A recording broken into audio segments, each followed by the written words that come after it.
So ఇప్పుడు మీరు ఉమ్మడి నల్గొండ జిల్లా నుంచి దాదాపు 6 సార్లు ఎమ్మెల్యే కదా, ఆలేరు ఇండిపెండెంట్ గా కూడా మీరు గెలిచారు మొత్తం 6. సో ఎట్లా తట్టుకోగలిగినారు అక్కడ ఉన్న ఆ వ్యవస్థని? ఎట్లా సాధ్యమైంది? అంటే మీకు రిజర్వేషన్ తిండి తిననిస్తానా, పండనిస్తానా? లేకపోతే నల్గొండలో అట్లా మీరు రాజకీయాల్లో నన్ను తిండి తిననీయలే, పండనీయలే. ఇప్పుడు కూడా పండనిస్తలేరు, తిననిస్తలేరు. ఎందుకు? ఎక్కడైనా నన్ను ఎప్పుడు ఎక్కడ చూసినా అవమానమే. చివర చూస్తే నా జాతి, నీ జాతికి అయ్యిపోయి ఏం చేసుకుంటావు అంటే నేను రోడ్డు మీదకి రావాల్సిన పని. నేను ఓన్లీ ఉమ్మడి నల్గొండ జిల్లా గురించి మాట్లాడుతున్నా.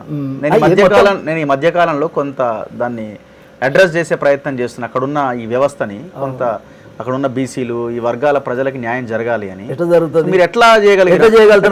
రిజర్వేషన్ సీట్ ఉంది కాబట్టి మీరు గెలవగలిగిరా, లేకపోతే అవకాశం మీకు కూడా ఉండేది కాదా? నేను ఒక మాట చెప్తా, అది రిజర్వేషన్ పేరుకే కానీ నా మీద ఓపెన్ ఫైట్ చేసే వాళ్ళంతా పెత్తందారులే కదా. అవును, పెత్తందారుల మాట ఎట్లా ఉండాలంటే వాళ్ళు నచ్చిన క్యాండిడేట్ వాళ్ళు పెట్టుకుంటారు, జీతగాని పెట్టుకున్నట్టు పెట్టుకుంటే వాళ్ళు ఎంబడేసుకొని తిరుగుతుంటారు. నేను తిరిగే మనిషిని కాదు కదా.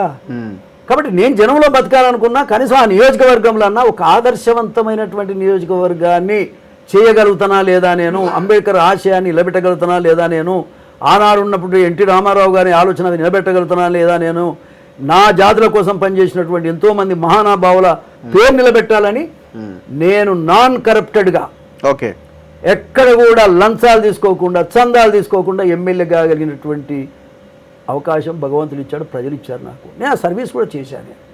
నాకు టికెట్ ఇవ్వకపోతే కూడా ఏడ్చి ప్రజలు 50,000 రూపాయలు, 50,000 కాదు 10 రూపాయలు కూడా ఖర్చు కాకుండా నేను గెలిచాను. కాబట్టి ప్రజలలో వర్ధిల్లాలనేది నా కోరిక. దళితున్నైనా అన్ని వర్గాల ప్రజలు ప్రేమిస్తున్న ఎమ్మెల్యేలు అయితే. ఇక్కడ మరి మీరు అక్కడ బీసీకి టికెట్ ఇవ్వాలని మీరు ఎందుకు అడగారు? భువనగిరిలో ఎవరికి? మీరు ఒక బీసీకి టికెట్ ఇవ్వచ్చని ఎందుకు అడగలేదు? అడగలేదని ఎందుకు అనుకుంటాను? అడగలేదు అనుకుంటా ఇంతనే వస్తూనే ఉండే మా టికెట్లు లేకపోతే ఈ ఊళ్ళనే పడలేదు. వాస్తవంగా అక్కడ బీసీకి సూటబుల్ నాకు ఇవ్వచ్చు కదా.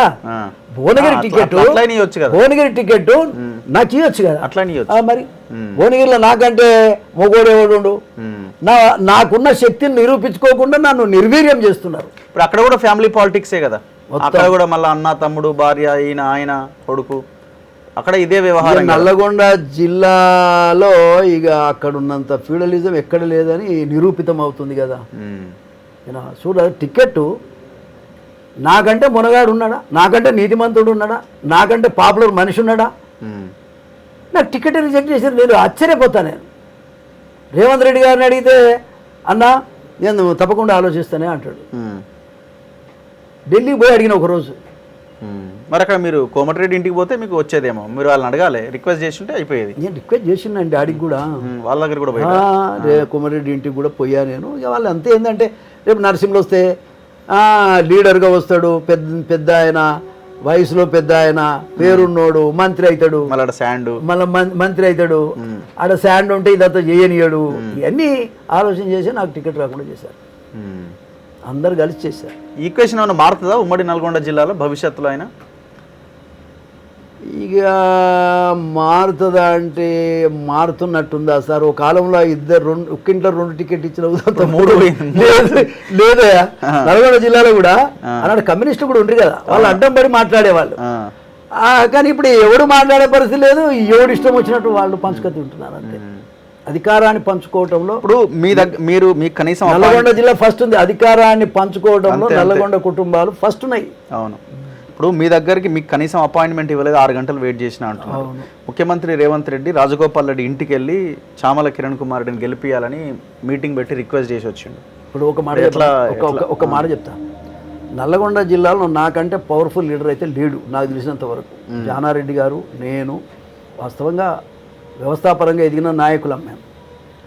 ఇష్యూ ఏమిటంటే ఇక్కడ మరి రెడ్డి అయితే తప్ప రాజకీయాలు చేయలేడు అన్న పరిస్థితుల్లో ఇవాళ వ్యవస్థ నడుస్తుంది.